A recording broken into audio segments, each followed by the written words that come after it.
Bismillah, sesungguhnya manusia tidak akan pernah luput dari berbuat salah dan dosa.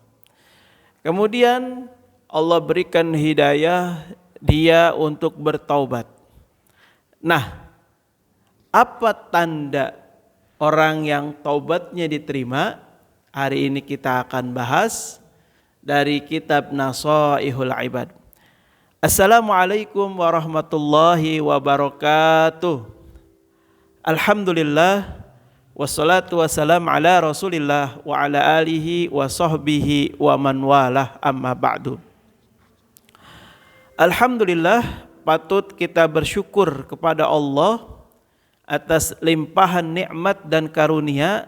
Sampai hari ini Allah masih memberikan kita kenikmatan-kenikmatan yang sangat banyak. Mudah-mudahan Allah mengkaruniai kepada kita sebuah fakta, yakni kita digolongkan orang-orang yang mampu menggunakan nikmat Allah di jalan yang benar, menggunakan nikmat Allah kepada hal-hal yang diridhai oleh Allah, menggunakan nikmat Allah untuk mendekat kepada Allah Subhanahu wa taala.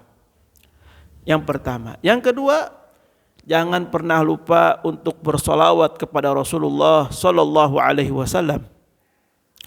Orang-orang yang mampu bersolawat kepada Rasulullah merupakan orang-orang yang mendapatkan hidayah. Orang-orang yang mampu bersolawat kepada Rasulullah merupakan orang-orang pilihan, yang mana ketika Allah tidak memberikan hidayah kepada dia, maka dia tidak akan mampu bersolawat kepada Rasulullah sallallahu alaihi wasallam. Di dalam agama kita, bersolawat kepada Rasulullah sallallahu alaihi wasallam merupakan sebuah perintah, sebuah keniscayaan yang tidak bisa dilepaskan, yang tidak bisa dipisahkan dari kehidupan setiap muslim yang ada di muka bumi ini. Kenapa demikian? Tentu ada sebagian kita bertanya-tanya, kenapa kita harus bersolawat hanya kepada Nabi Muhammad sallallahu alaihi wasallam, sedangkan nabi-nabi, rasul-rasul yang Allah utus itu sangat banyak. Tapi kenapa Nabi Muhammad lagi? Nah, pertanyaan seperti ini seyogianya tidak perlu terjadi kalau kita benar-benar dalam mempelajari agama kita, agama Islam. Berbagai sumber, berbagai keterangan, berbagai athar menjelaskan bahwa Rasulullah sallallahu alaihi wasallam merupakan manusia pilihan. Rasulullah sallallahu alaihi wasallam merupakan manusia yang dimuliakan oleh Allah Subhanahu wa taala. Tidak ada manusia setelah Nabi Muhammad dimuliakan. Tidak ada manusia setelah Nabi Muhammad yang diagungkan oleh Yang Maha Agung. Dan tidak ada manusia, nabi maupun rasul yang Allah berikan hak untuk memberikan syafaat kepada umatnya kecuali Nabi besar Muhammad sallallahu alaihi wasallam. Oleh karena itu, di antara alasan kenapa kita harus bersolawat kepada Rasulullah, maka yang paling mendasar adalah kita ingin nanti di hari kiamat termasuk golongan orang-orang yang mendapatkan syafaat dari Nabi besar Muhammad sallallahu alaihi wasallam. Amin ya Allah ya rabbal alamin. Berbicara tentang tanda-tanda orang diterima taubatnya adalah sebuah tanda yang sangat diinginkan oleh sebagian kita yang ketika bertaubat, taubatnya pengen diterima oleh Allah.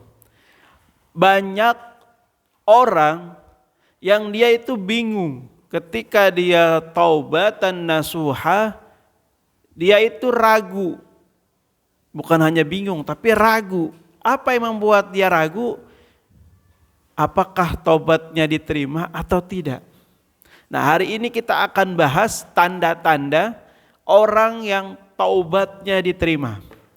Ini saya nukil dari kitab Nasaihul Ibad, bab yang ke-6, makalah yang ke-14. Nanti mereka atau siapapun yang melihat video ini yang masih ragu, yang masih mungkin ada syak, ya, keraguan-keraguan, boleh dibuka kitab Nasaihul Ibad, bab yang ke-6, makalah yang ke-14. Di sini dijelaskan secara detail tanda-tanda yang itu menunjukkan seseorang itu taubatnya diterima. Mudah-mudahan kita termasuk di dalamnya. Bismillah. Wal maqalatu al-khamisata asyar. Adapun makalah yang ke-khamisah, yang ke-15, ya. Su'ila ba'dul hukama, telah ditanya sebagian ahli hikmah, ya, ay alladzina jarrabu umur, yakni mereka-mereka yang sudah membuktikan banyak hal. Jadi ahli hikmah itu merupakan orang-orang yang ibadahnya itu sudah pada level menikmati apa yang sudah dijalankan, menikmati keutamaan-keutamaan dari setiap ibadah yang dia lakukan. Apa yang ditanyakan kepada mereka? Hal ya'riful 'abd idza taba an taubatuhu kubilat am ruddat. Ahli hikmah ini ditanya, apakah ada tanda seorang hamba yang ketika dia bertaubat, taubatnya itu diterima atau ditolak? Nah, ya. Qala la ahkamu fi dzalika. Ahli hikmah ini menjawab, la, tidak. Ya. Saya tidak bisa memastikan tentang hal itu, kata ahli hikmah. Walakin, nah, akan tetapi lidzalika ay liqabuli taubah alamatun ay sittatun. Ya, kata ahli hikmah, sesungguhnya saya enggak tahu apakah taubat seseorang itu diterima atau tidak. Tetapi orang yang taubatnya diterima, kata mereka, itu minimal ada 6 tandanya. Nah, ini kalau kita bertaubat, kalau kita mendapatkan 6 tanda ini, maka insya Allah taubatnya diterima. Insya Allah. Kita lihat satu demi satu, apakah ini sudah melekat dalam diri kita atau tidak. Kalau masih belum, berarti kita harus lebih banyak lagi istighfarnya, lebih banyak lagi sholat taubatnya, lebih banyak lagi minta ampunnya kepada Allah. Agar apa? Agar Allah menerima pertaubatan kita. Apa yang pertama? Ihdaha, salah satunya atau yang pertama an yara nafsahu ghairu ma'sumatin minal ma'siyah. Yang pertama, dia mengetahui bahwa dia itu tahu bahwa dia enggak maksum dari kemaksiatan. Dia yakin bahwa dirinya itu tidak lepas dari berbuat maksiat. Jadi yang pertama itu meyakini dulu bahwa dia itu orang yang tidak lepas dari berbuat dosa. Yakini ini. Jadi jangan sombong. Wah, saya akan berbuat maksiat karena Allah menghendaki saya berbuat maksiat. Enggak begitu konsepnya, ya. Itu yang pertama, meyakini, memahamkan diri bahwa dirinya ini bukan malaikat, bukan nabi yang maksum, tetapi meyakini kita sebagai manusia, hamba Allah yang tak luput dari berbuat salah dan dosa. Itu yang pertama. Wasaniyah, yang kedua, yara fi qalbihi faraha ghaiban. Yang kedua itu dia merasakan dirinya itu tidak merasa kebahagiaan, ya, wal huzna syahidan, dan mendapati dirinya itu penuh dengan kesedihan. Jadi maksudnya di sini ketika dia berbuat dosa, berbuat salah, dia itu merasakan dirinya itu nggak bahagia. merasakan sebuah kesedihan. Nah ini ya, jadi kalau kita berbuat maksiat, kemudian ada rasa yang gelisah dalam diri kita, tidak menikmati dari maksiat yang kita jalankan, nah itu salah satu indikator taubat kita itu diterima. Ya, artinya masih ada hidayah, masih ada iman dalam diri kita. Yang ketiga, wa tsalitsatu yaqrabu ahlal khair wa yubaidu ahlas syarr. Ini yang ketiga. Lihat, apakah kita senang dengan orang-orang yang baik dan menjauhi mereka-mereka yang buruk sikapnya? Kalau kita senang kepada yang baik-baik, orang-orang yang memiliki pemikiran, kebiasaan yang khair, yang baik, kita dekat sama mereka, nah itu berarti tanda taubat kita diterima. Dan kita menjauhi mereka-mereka yang memang punya potensi, punya kebiasaan yang buruk. Nah, itu yang ketiga. Yang keempat, warabi'ah yara al-qalila minad dunya katsirat wa yara katsira minal amal al-akhirah qalilan. Yang keempat, dia melihat dirinya ya sedikit dari dunia yang banyak, dan dia melihat banyak dari amal akhirat yang sedikit. Jadi kalau berkaitan dengan dunia, walaupun dunia itu sedikit, maka kita harus merasa cukup. Tapi dalam urusan akhirat, kita harus merasa walaupun sudah banyak, tapi tetap kita harus merasa kok masih sedikit ya, kok baru segini ya. Nah itu tanda-tanda orang yang taubatnya diterima. Dalam urusan dunia merasa cukup, dalam urusan akhirat merasa kurang. Ini adalah tanda yang keempat. Wal khamisah, adapun tanda yang kelima, yara qalbahu mustaghilan bima dumina minallahi ta'ala farighan amma dominallahu minhu.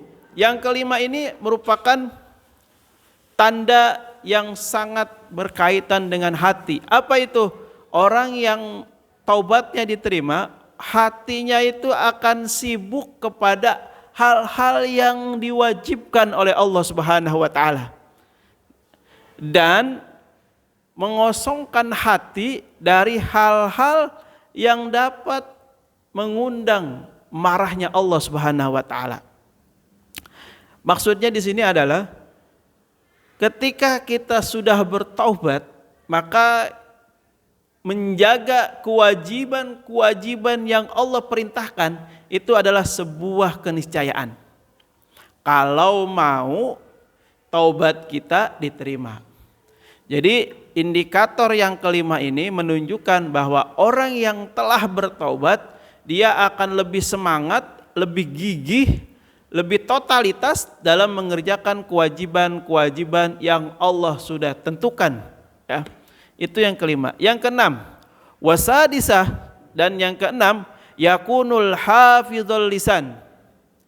Yang keenam ini terkait dengan lisan. Apa yang keenam? Yakni mampu menjaga lisan. Ruwiya annahu sallallahu alaihi wasallam qala, telah diriwayatkan bahwa Nabi sallallahu alaihi wasallam pernah berkata, pernah bersabda, ahabbul a'mal ilallahi hifdzul lisan.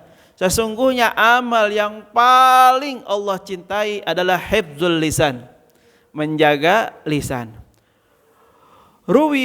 Rawahul Baihaqi, dan itu diriwayatkan oleh Imam Baihaqi. Wa ruwiya annahu qala sallallahu alaihi wasallam, dalam hadis yang lain yaitu Ibnu Nasr, qala Rasulullah, inna aksaran nas, sesungguhnya kebanyakan manusia, zunuban, yakni berbuat dosa, yaumal qiyamah aksaruhum kalaman fima la ya'ni. Nah ini ya, ini sangat jelas bahwa kebanyakan manusia berdosa berbuat maksiat, yakni pada hari kiamat nanti adalah orang yang paling banyak ngomong, yang ngomongnya enggak ada manfaatnya. Nauzubillah summa nauzubillah. Ya.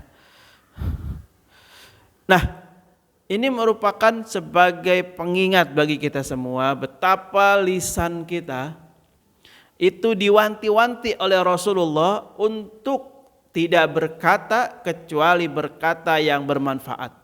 Tidak berbicara kecuali membicarakan hal-hal yang bermanfaat.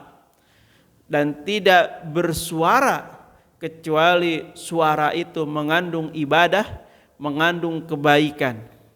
Rasulullah sampai menyebut lisan. Kenapa Rasulullah menyebutnya tidak hidung, ya, tidak telinga, tapi Rasulullah hifzul lisan, tidak mengatakan hifzul uzun, tidak menjaga telinga, enggak ada. Betapa lisan ini merupakan ciptaan Allah yang paling banyak nanti di hari kiamat menjerumuskan manusia.